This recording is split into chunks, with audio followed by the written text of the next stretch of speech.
तेग बहादुर सिमरिए कर नाम नित आवे ताए। तेग बहादुर सिमरिए कर नाम नित आवे ताए। सतनाम ਧੰਨ ਵਾਹਿਗੁਰੂ ਜੀ। ਕਿਰਪਾ ਕਰੋ ਦੀਨ ਕੇ ਦਾਤੇ,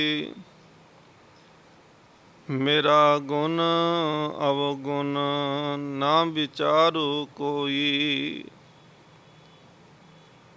ਮਾਟੀ ਕਾ ਕਿਆ ਧੋਪੈ ਸੁਆਮੀ, ਮਾਨਸ ਕੀ ਗਤ ਇਹੀ। ਹਮ ਅਵਗੁਣ ਭਰੇ ਏਕ ਗੁਣ ਨਾਹੀ, ਅੰਮ੍ਰਿਤ ਛਾਡ ਬਿਖੈ ਬਿਖ ਖਾਈ। ਮਾਇਆ ਮੋਹ ਭਰਮ ਪੈ ਪੂਲੇ, ਸੁਤ ਦਾਰਾ ਸਿਉ ਪ੍ਰੀਤ ਲਗਾਈ। ਇਕ ਉੱਤਮ ਪੰਥ ਸੁਨਿਓ ਗੁਰ ਸੰਗਤ, ਤਹਿ ਮਿਲੰਤ ਜਮ ਤਰਾਸ ਮਿਟਾਈ। ਇਕ ਅਰਦਾਸ ਭਾਟ ਕੀਰਤ ਕੀ, ਗੁਰ ਰਾਮਦਾਸ ਰਾਖੋ ਸਰਨਾਈ। ਸ਼੍ਰੀ ਹਰਿ ਕ੍ਰਿਸ਼ਨ ਧਿਆਈਐ,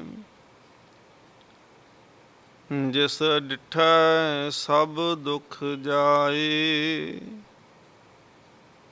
ਤੇਗ ਬਹਾਦਰ ਸਿਮਰੈ, ਕਰ ਨਾਉ ਨਿਧ ਆਵੈ ਤਾਏ।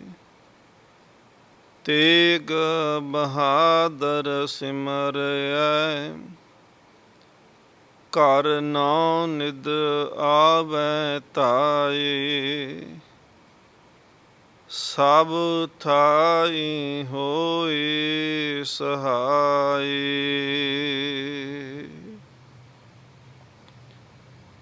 ਪਰਮ ਸਨਮਾਨਯੋਗ ਜੁਗੋ ਜੁਗ ਅਟਲ ਤਖਤ ਚਵਰ ਛਤਰ ਦੇ ਮਾਲਕ ਸਤਿਗੁਰੂ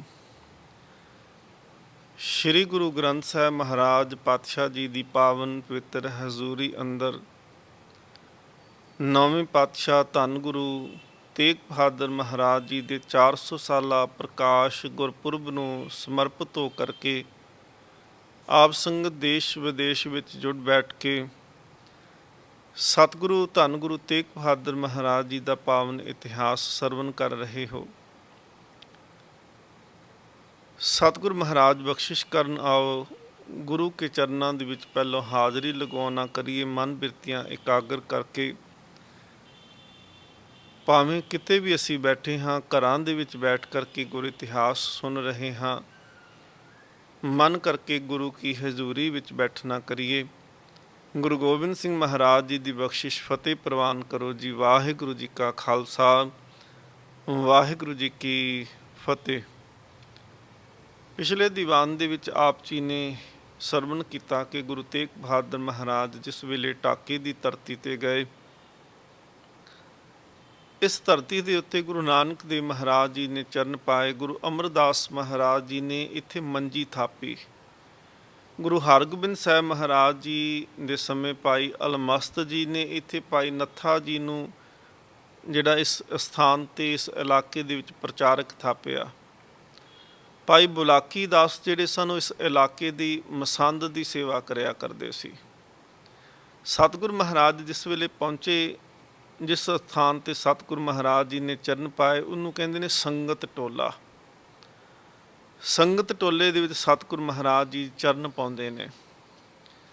ਔਰ ਇਤਿਹਾਸਕਾਰ ਕਹਿੰਦੇ ਨੇ ਕਿ ਗੁਰੂ ਨਾਨਕ ਦੇਵ ਮਹਾਰਾਜ ਦੇ ਪੈਰੋਕਾਰ ਹੋਣ ਕਰਕੇ, ਗੁਰੂ ਨਾਨਕ ਦੇਵ ਮਹਾਰਾਜ ਜੀ ਦੀ ਸਿੱਖੀ ਸੇਵਕੀ ਇਸ ਇਲਾਕੇ ਦੇ ਵਿੱਚ ਹੋਣ ਕਰਕੇ ਇਹ ਸੰਗਤ ਪੱਕੀ ਸੰਗਤ ਟੋਲਾ ਕਰਕੇ ਨਾਮ ਹੈ ਇਸ ਦਾ। ਗੁਰੂ ਗੋਬਿੰਦ ਸਿੰਘ ਮਹਾਰਾਜ ਜੀ ਨੂੰ ਜਦੋਂ ਪਟਨੇ ਦੀ ਧਰਤੀ ਤੋਂ ਸਤਿਗੁਰੂ ਮਹਾਰਾਜ ਆਨੰਦਪੁਰ ਸਾਹਿਬ ਜਾਂਦੇ ਨੇ, ਗੁਰੂ ਤੇਗ ਬਹਾਦਰ ਮਹਾਰਾਜ ਜਦੋਂ ਇੱਥੋਂ ਵਾਪਸ ਜਾਂਦੇ ਨੇ ਤੇ ਹੁਕਮ ਕਰ ਦਿੱਤਾ ਸੀ ਕਿ ਆਪ ਜੀ ਨੇ ਪੰਜਾਬ ਆ ਜਾਣਾ। ਉਸ ਵੇਲੇ ਜਿਸ ਪਾਲਕੀ ਦੇ ਵਿੱਚ ਬੈਠ ਕੇ ਗਏ, ਕੁਝ ਵਿਦਵਾਨ ਇਹ ਮੰਨਦੇ ਨੇ ਕਿ ਉਹ ਸੋਨੇ ਦੀ ਪਾਲਕੀ ਜਿਹੜੀ ਸੀ ਉਹ ਵੀ ਢਾਕੇ ਦੀ ਸੰਗਤ ਨੇ ਭੇਟ ਕੀਤੀ ਸੀ। ਔਰ ਗੁਰੂ ਗੋਬਿੰਦ ਸਿੰਘ ਮਹਾਰਾਜ ਪਾਤਸ਼ਾਹ ਜੀ ਦੇ ਕੋਲ ਆਨੰਦਪੁਰ ਸਾਹਿਬ ਵਿਖੇ ਬਹੁਤ ਸਾਰਾ ਜਿਹੜਾ ਜੰਗੀ ਸਮਾਨ ਸੀ, ਸ਼ਸਤਰ ਇਤਿਆਦਿ ਹੋਣੇ, ਉਹ ਵੀ ਢਾਕੇ ਦੀ ਸੰਗਤ ਨੇ ਭੇਟਾ ਕਰਨੇ। ਸਤਿਗੁਰੂ ਮਹਾਰਾਜ ਪਾਤਸ਼ਾਹ ਜਿਸ ਵੇਲੇ ਜਾਂਦੇ ਨੇ ਇਸ ਅਸਥਾਨ ਦੇ ਉੱਤੇ, ਤੇ ਸਤਿਗੁਰੂ ਮਹਾਰਾਜ ਇਸ ਕੇਤਕ ਦਿਨ ਮਹਿ ਗੁਸਾਈ ਢਾਕੇ ਪਹੁੰਚੇ ਦਲ ਸਮੁਦਾਇ।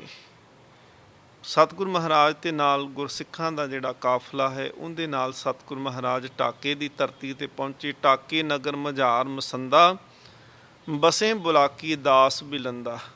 ਬੁਲਾਕੀ ਦਾਸ ਦਾ ਨਾਮ ਦਾ ਜਿਹੜਾ ਮਸੰਦ ਹੈ ਉਹ ਢਾਕੇ ਦੇ ਵਿੱਚ ਰਹਿੰਦਾ ਹੈ।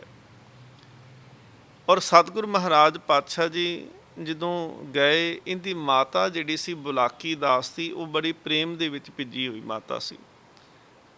ਗੁਰਬਾਣੀ ਕੀਰਤਨ ਦਾ ਰਸ ਲੈਣਾ, ਗੁਰਬਾਣੀ ਕੀਰਤਨ ਸੰਗਤ ਕਰਨੀ, ਔਰ ਆਪਣੇ ਹੱਥਾਂ ਦੇ ਨਾਲ ਬਹੁਤ ਹੀ ਮਹੀਨ ਬਰੀਕ ਕੱਪੜਾ ਜਿਹੜਾ ਸੀ ਉਹਨੇ ਬੁਣਨਾ ਕੀਤਾ। ਉਸ ਕੱਪੜੇ ਦੇ ਸਤਿਗੁਰੂ ਮਹਾਰਾਜ ਵਾਸਤੇ ਬਸਤਰ ਬਣਾਉਣਾ ਕੀਤੇ।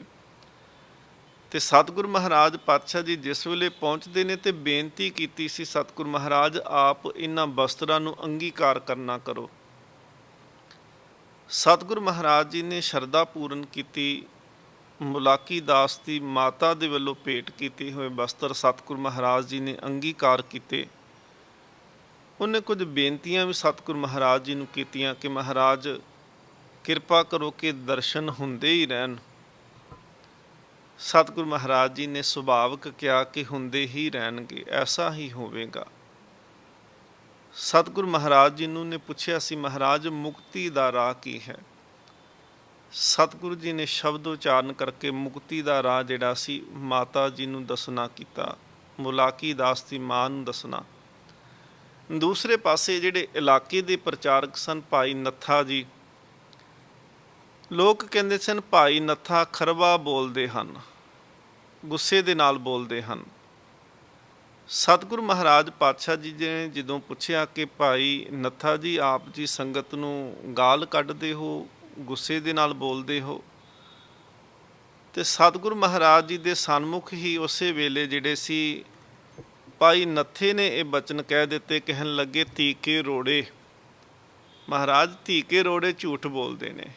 ਇਹ ਉਸ ਇਲਾਕੇ ਦੇ ਵਿੱਚ ਧੀਕੇ ਰੋੜੇ ਦਾ ਅਰਥ ਇੱਕ ਗਾਲ ਦੇ ਵਾਂਗੂ ਵਰਤਿਆ ਜਾਂਦਾ ਸੀ ਕਿ ਬੁੱਧੀ ਦੇ ਥੋਥੇ ਨੇ ਲੋਕ ਜਿਹੜਾ ਇਹ ਝੂਠ ਆਖਦੇ ਪਏ ਨੇ। ਤੇ ਜਦੋਂ ਸਤਿਗੁਰੂ ਮਹਾਰਾਜ ਜੀ ਨੇ ਇਹ ਗਾਲ ਜਿਹੜੀ ਸੀ ਉਹ ਭਾਈ ਨੱਥੇ ਦੇ ਮੁਖ ਤੋਂ ਸੁਣੀ ਕਿ ਧੀਕੇ ਰੋੜੇ ਇਹ ਝੂਠ ਬੋਲਦੇ ਨੇ, ਥੋਥੇ ਨੇ, ਤੇ ਸਤਿਗੁਰੂ ਮਹਾਰਾਜ ਬਹੁਤ ਮੁਸਕਰਾਏ, ਹੱਸ ਪਏ ਸਤਿਗੁਰੂ ਮਹਾਰਾਜ।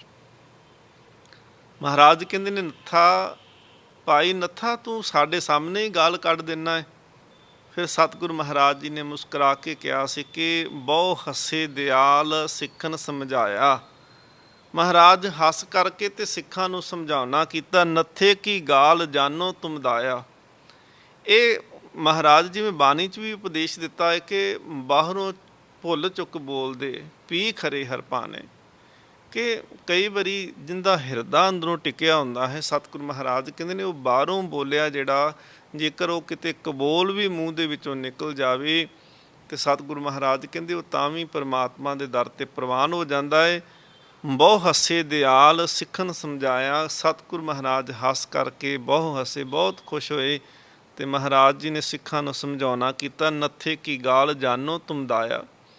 ਇਹ ਨੱਥੇ ਦੀ ਗਾਲ ਦੇ ਵਿੱਚ ਵੀ ਦਇਆ ਹੈ, ਕਿਉਂਕਿ ਇਹ ਹਿਰਦੇ ਦੇ ਵਿੱਚ ਇਹਦੇ 'ਚ ਸਾੜਾ ਨਹੀਂ।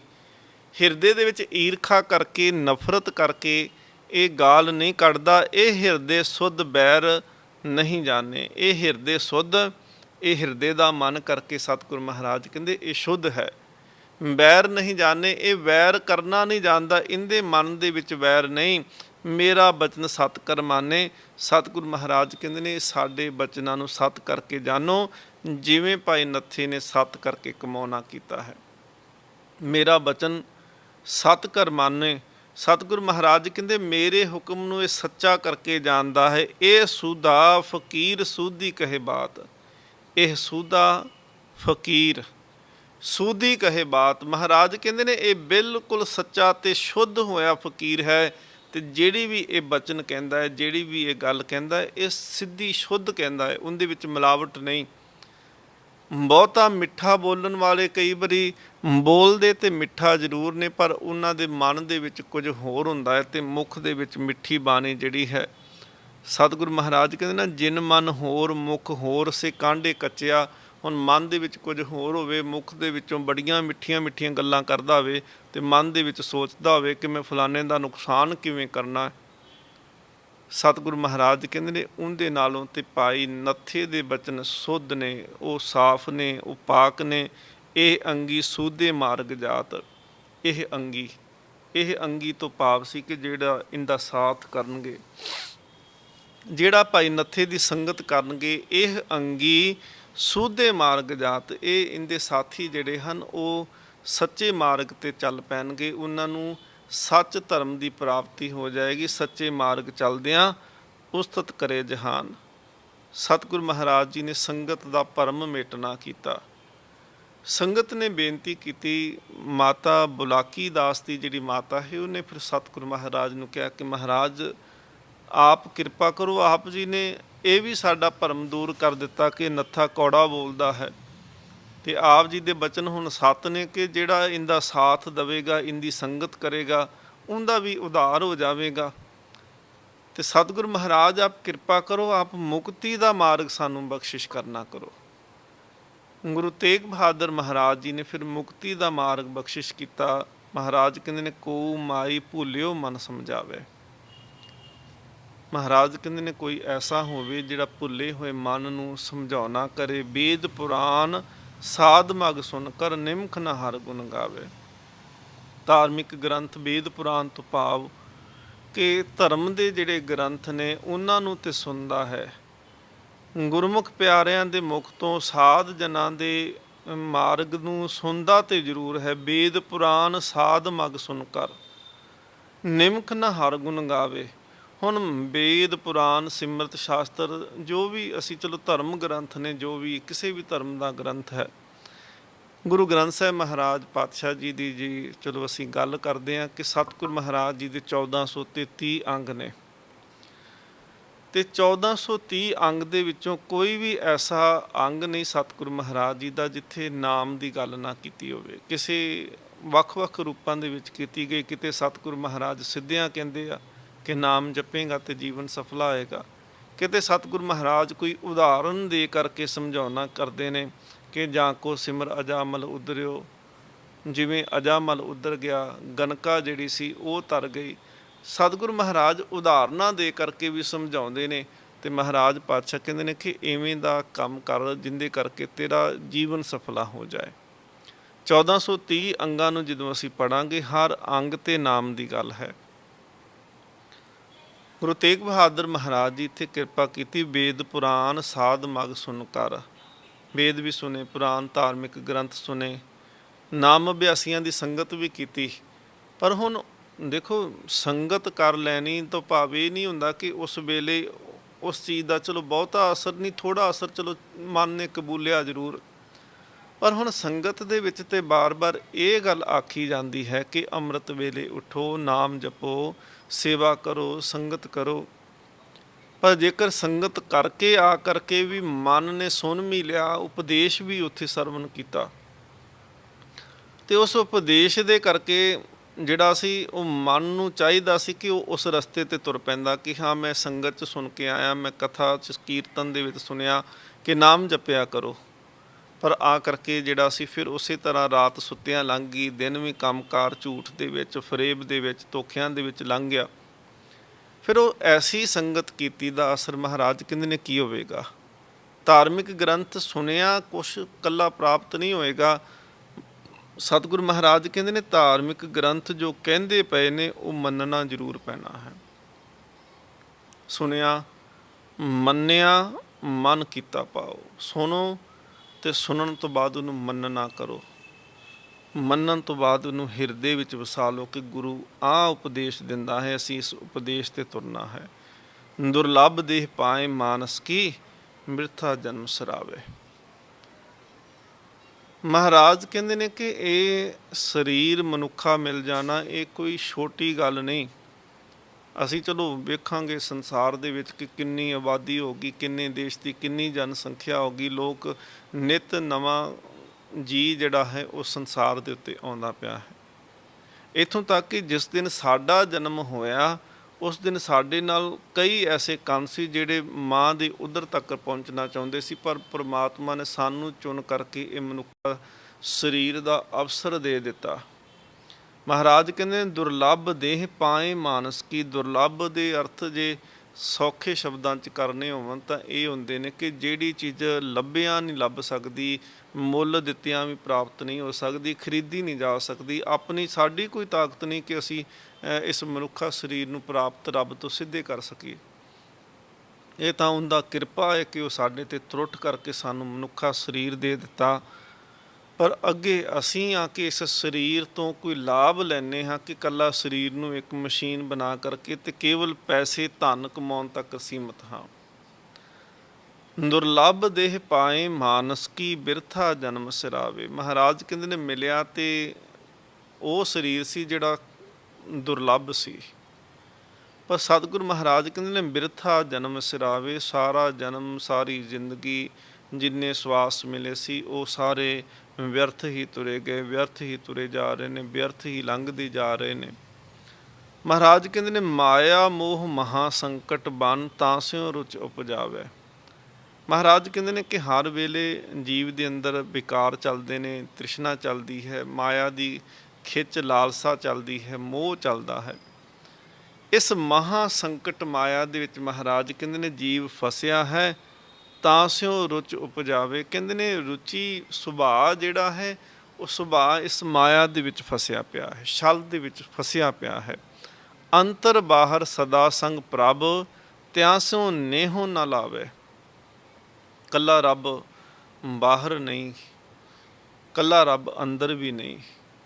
ਸਤਿਗੁਰੂ ਮਹਾਰਾਜ ਪਾਤਸ਼ਾਹ ਕਹਿੰਦੇ ਨੇ ਅੰਤਰ ਬਾਹਰ, ਅੰਦਰ ਵੀ ਤੇ ਬਾਹਰ ਜਿੱਧਰ ਵੀ ਕਿਤੇ ਦੇਖਾਂਗੇ ਹਰ ਥਾਂ ਤੇ ਰੱਬ ਜਿਹੜਾ ਹੈ ਉਹ ਦਿਖਾਈ ਦਿੰਦਾ ਹੈ।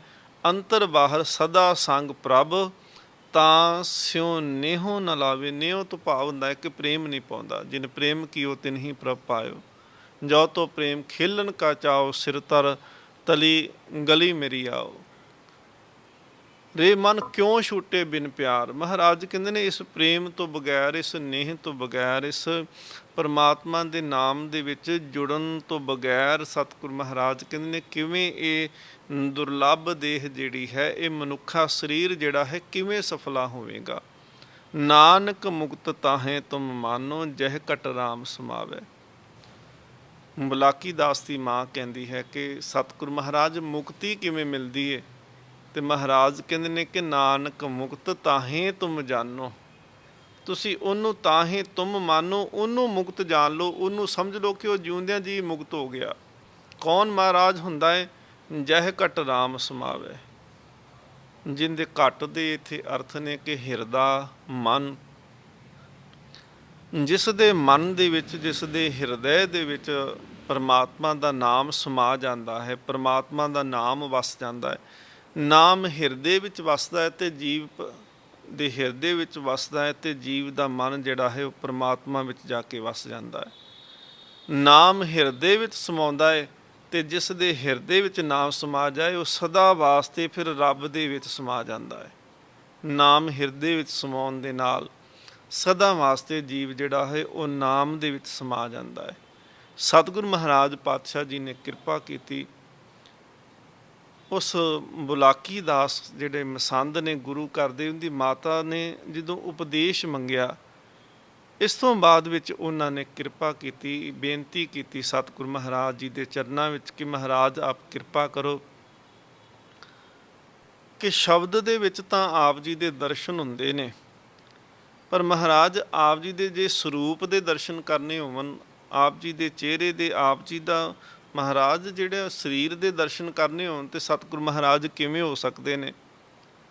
ਸਤਿਗੁਰੂ ਮਹਾਰਾਜ ਜੀ ਦੇ ਚਰਨਾਂ ਵਿੱਚ ਫਿਰ ਮਾਤਾ ਨੇ ਬੇਨਤੀ ਕੀਤੀ, ਮਹਾਰਾਜ ਮੈਂ ਚਾਹੁੰਦੀ ਹਾਂ ਕਿ ਆਪ ਜੀ ਦੇ ਸਰੂਪ ਦੀ ਇੱਕ ਤਸਵੀਰ ਬਣਾ ਲਵਾਂ। ਸਤਿਗੁਰੂ ਮਹਾਰਾਜ ਪਾਤਸ਼ਾਹ ਜੀ ਨੇ ਆਗਿਆ ਦਿੱਤੀ। ਇੱਥੋਂ ਇਸ ਇਲਾਕੇ ਢਾਕੇ ਦਾ ਜਿਹੜਾ ਸੀ ਨਵਾਬ ਸ਼ਾਇਸਤਾ ਖਾਨ ਜਿਹੜਾ ਸੀ, ਉਹ ਵੀ ਦਰਸ਼ਨਾਂ ਵਾਸਤੇ ਆਇਆ ਸੀ। ਤੇ ਬੁਲਾਕੀ ਦਾਸ ਦਾ ਰਸੂਖ ਜਿਹੜਾ ਸੀ ਨਾ, ਨਵਾਬ ਦੇ ਨਾਲ ਵੀ ਬਹੁਤ ਨੇੜਤਾ ਸੀ ਉਸਦੀ। ਉਹਨੇ ਬੇਨਤੀ ਕੀਤੀ ਜਿਸ ਵੇਲੇ ਮਾਈ ਨੇ, ਤੇ ਸਤਿਗੁਰੂ ਮਹਾਰਾਜ ਹਾਮੀ ਭਰ ਦਿੱਤੀ, ਸਤਿਗੁਰੂ ਜੀ ਨੇ ਇਜਾਜ਼ਤ ਦੇ ਦਿੱਤੀ।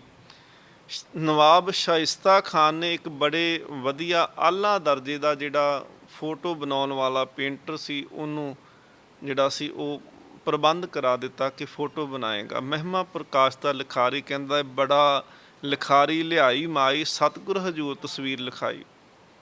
ਮਹਾਰਾਜ ਜੀ ਦੇ ਸਨਮੁਖ ਜਿਹੜਾ ਸੀ ਉਹ ਲਿਖਾਰੀ ਨੂੰ, ਉਸ ਪੇਂਟਰ ਨੂੰ ਲਿਆਂਦਾ ਗਿਆ। ਉਹ ਮਾਈ ਲੈ ਕਰਕੇ ਆਏ ਤੇ ਸਤਿਗੁਰੂ ਮਹਾਰਾਜ ਜੀ ਦੀ ਤਸਵੀਰ ਜਿਹੜੀ ਸੀ ਬਣਾਉਣੀ ਸ਼ੁਰੂ ਕਰ ਦਿੱਤੀ। ਤਸਵੀਰ ਬਣਾਉਂਦਿਆਂ ਸਤਿਗੁਰੂ ਮਹਾਰਾਜ ਜੀ ਦੇ ਸਗਲ ਅੰਗ ਬਸਤਰ ਸ਼ੁਭ ਲਿਖਾ। ਸਤਿਗੁਰੂ ਮਹਾਰਾਜ ਜੀ ਦੇ ਅੰਗ ਬਣਾਏ, ਸਤਿਗੁਰੂ ਮਹਾਰਾਜ ਜੀ ਦੇ ਚਰਨ ਬਣਾਏ, ਮਹਾਰਾਜ ਜੀ ਦੇ ਬਸਤਰ ਬਣਾਏ, ਸਤਿਗੁਰੂ ਮਹਾਰਾਜ ਜੀ ਦੇ ਹਸਤ ਕਮਲ ਬਣਾਏ। ਮੁਖ ਕਮਲ ਪ੍ਰਭਾ ਨਹੀਂ ਲਿਖ ਸਕਾ। ਤੇ ਕਹਿੰਦੇ ਇਤਿਹਾਸਕਾਰ ਮਹਿਮਾ ਪ੍ਰਕਾਸ਼ ਦਾ ਕਰਤਾ ਲਿਖਦਾ ਹੈ ਕਿ ਸਤਿਗੁਰੂ ਮਹਾਰਾਜ ਜੀ ਦਾ ਜਦੋਂ ਉਹਨੇ ਚਲੋ ਤਸਵੀਰ ਸਾਰੀ ਬਣਾ ਲਈ, ਪਰ ਜਦੋਂ ਚਿਹਰਾ ਬਣਾਉਣਾ ਸੀ ਨਾ ਸਤਿਗੁਰੂ ਮਹਾਰਾਜ ਜੀ ਦਾ, ਤੇ ਉਹ ਬਰਸ਼ ਲੈ ਕੇ ਤੇ ਉਸ ਕਾਗਜ਼ ਦੇ ਉੱਤੇ ਬਣਾਉਣ ਦੀ ਕੋਸ਼ਿਸ਼ ਕਰੇ, ਪਰ ਮਹਾਰਾਜ ਜੀ ਦੇ ਚਿਹਰੇ ਦੇ ਉੱਤੇ ਧਿਆਨ ਨਾ ਟਿਕੇ। ਮਹਾਰਾਜ ਜੀ ਦੇ ਚਿਹਰੇ ਦੀ ਆਬਾ ਇੰਨੀ ਸੀ ਕਿ ਚਿਹਰਾ ਨਾ ਬਣਾ ਹੋਵੇ। ਸਤਿਗੁਰੂ ਮਹਾਰਾਜ ਜੀ ਨੇ ਕਿਰਪਾ ਕੀਤੀ, ਦੇਖ ਦਿਆਲ ਕਲਮ ਹੱਥ ਲੀਨਾ। ਦਿਆਲ ਸਤਿਗੁਰੂ ਨੇ, ਕਿਰਪਾਲੂ ਸਤਿਗੁਰੂ ਜੀ ਨੇ ਕਿਰਪਾ ਕੀਤੀ। ਮਹਾਰਾਜ ਜੀ ਨੇ ਉਸ ਪੇਂਟਰ ਤੋਂ, ਉਸ ਆਰਟਿਸਟ ਤੋਂ ਸਤਿਗੁਰੂ ਮਹਾਰਾਜ ਜੀ ਨੇ ਕਲਮ ਲੈਣਾ ਕੀਤੀ। ਮਹਾਰਾਜ ਜੀ ਆਪ ਕਲਮ ਹੱਥ ਵਿੱਚ ਫੜੀ, ਕਲਮ ਹੱਥ ਲੀਨਾ, ਨਿਜ ਹਾਥ ਸੁਧਾਰ ਸੰਪੂਰਨ ਕੀਨਾ। ਇਹ ਜਿਵੇਂ ਕਹਿ ਸਕਦੇ ਹਾਂ ਕਿ ਸੈਲਫ ਪੋਰਟਰੇਟ, ਇਹ ਦੁਨੀਆ ਦਾ ਪਹਿਲਾ ਕੋਈ ਐਸੀ ਤਸਵੀਰ ਸੀ ਜਿਹੜੀ ਆਪਣੀ ਖੁਦ ਕਿਸੇ ਨੇ ਬਣਾਈ ਹੋਵੇ। ਗੁਰੂ ਤੇਗ ਬਹਾਦਰ ਮਹਾਰਾਜ ਜੀ ਨੇ ਹਾਥ, ਨਿਜ ਹਾਥ ਸੁਧਾਰ ਸੰਪੂਰਨ ਕੀਨਾ, ਆਪਣੇ ਹੱਥ ਵਿੱਚ ਉਹ ਕਲਮ, ਉਹ ਬਰਸ਼ ਲੈ ਕਰਕੇ ਸਤਿਗੁਰੂ ਮਹਾਰਾਜ ਜੀ ਨੇ ਉਹ ਆਪਣੀ ਤਸਵੀਰ ਨੂੰ ਜਿਹੜਾ ਸੀ ਸੰਪੂਰਨ ਕੀਤਾ। ਤਬ ਮਾਈ ਕੋ ਮੂਰਤ ਪ੍ਰਭ ਦੀਨ। ਸਤਿਗੁਰੂ ਮਹਾਰਾਜ ਨੇ ਫਿਰ ਉਹ ਜਿਹੜੀ ਬਣਾਈ ਤਸਵੀਰ ਸੀ, ਜਿਹੜੀ ਸਤਿਗੁਰੂ ਮਹਾਰਾਜ ਨੇ ਉਸ ਮਾਈ ਨੂੰ ਦੇਣਾ ਕੀਤੀ। ਸਤਿਗੁਰੂ ਇਤਿਹਾਸਕਾਰ ਵਿਦਵਾਨ ਲਿਖਦੇ ਨੇ ਕਿ ਅੱਜ ਵੀ ਉਹ ਜਿਹੜੀ ਤਸਵੀਰ ਹੈ ਉਹ ਕਲਕੱਤਾ ਦੇ ਵਿਕਟੋਰੀਆ ਅਜਾਇਬ ਘਰ ਦੇ ਵਿੱਚ ਬਿਲਕੁਲ ਸੁਰੱਖਿਅਤ ਪਈ ਹੈ। ਉਹ ਜਿਹੜੀ ਤਸਵੀਰ ਸਤਿਗੁਰੂ ਮਹਾਰਾਜ ਜੀ ਨੇ ਆਪਣੀ ਖੁਦ ਬਣਾਈ ਹੈ। ਢਾਕੇ ਦੇ ਵਿੱਚ ਮਹਾਰਾਜ ਜੀ ਇਹ ਤਸਵੀਰ ਬਣਾਉਂਦੇ ਨੇ। ਬੁਲਾਕੀ ਦਾਸ ਦੀ ਮਾਂ ਬੇਨਤੀ ਕਰਦੀ ਹੈ, ਨਵਾਬ ਸ਼ਾਇਸਤਾ ਖਾਨ ਜਿਹੜਾ ਹੈ ਉਹ ਪ੍ਰਬੰਧ ਕਰਦਾ ਹੈ ਤਸਵੀਰ ਬਣਾਉਣ ਵਾਲੇ ਦਾ। ਤੇ ਸਤਿਗੁਰੂ ਮਹਾਰਾਜ ਜਿਹੜੀ ਇਹ ਤਸਵੀਰ ਬਣਾਈ, ਉਹਦੇ ਵਿਦਵਾਨ ਕਹਿੰਦੇ ਨੇ ਕਿ ਤਸਵੀਰ ਦੇ ਹੱਥ ਪੈਰ ਦਾ ਜੋ ਵੀ ਬਾਕੀ ਜਿਹੜਾ ਢਾਂਚਾ ਬਣਾਇਆ ਗਿਆ ਉਸ ਪੇਂਟਰ ਵੱਲੋਂ, ਉਹ ਫਿੱਕਾ ਪੈ ਗਿਆ, ਪਰ ਚਿਹਰੇ ਦਾ ਜਿਹੜੇ ਰੰਗ ਨੇ ਉਹ ਅੱਜ ਵੀ ਬਿਲਕੁਲ ਉਜਲੇ ਨੇ, ਅੱਜ ਵੀ ਇਵੇਂ ਨੇ ਜਿਵੇਂ ਹੁਣੇ ਬਣੀ ਹੋਵੇ। ਸੋ ਸਤਿਗੁਰੂ ਮਹਾਰਾਜ ਕਿਰਪਾ ਕਰਨ। ਆਓ ਅਰਦਾਸ ਕਰੀਏ ਮਹਾਰਾਜ ਜੀ ਦੇ ਚਰਨਾਂ 'ਚ ਅੰਤ ਦੇ ਵਿੱਚ ਕਿ ਕਿਰਪਾ ਕਰੋ ਸਤਿਗੁਰੂ ਮਹਾਰਾਜ, ਜਗਤ ਜਲੰਦਾ ਰੱਖ ਲੈ, ਆਪਣੀ ਕਿਰਪਾ ਧਾਰ, ਜਿਤ ਦੁਆਰੇ ਉਭਰੇ ਤਿੱਤੇ ਲਿਹੋ ਉਭਾਰ। ਵਾਹਿਗੁਰੂ ਜੀ ਕਾ ਖਾਲਸਾ, ਵਾਹਿਗੁਰੂ ਜੀ ਕੀ ਫਤਿਹ। ਤੇਗ ਬਹਾਦਰ ਸਿਮਰਿਐ, ਕਰਨਾਉ ਨਿਤ ਆਵੇ ਤਾਏ। ਤੇਗ ਬਹਾਦਰ ਸਿਮਰਿਐ, ਕਰਨਾਉ ਨਿਤ ਆਵੇ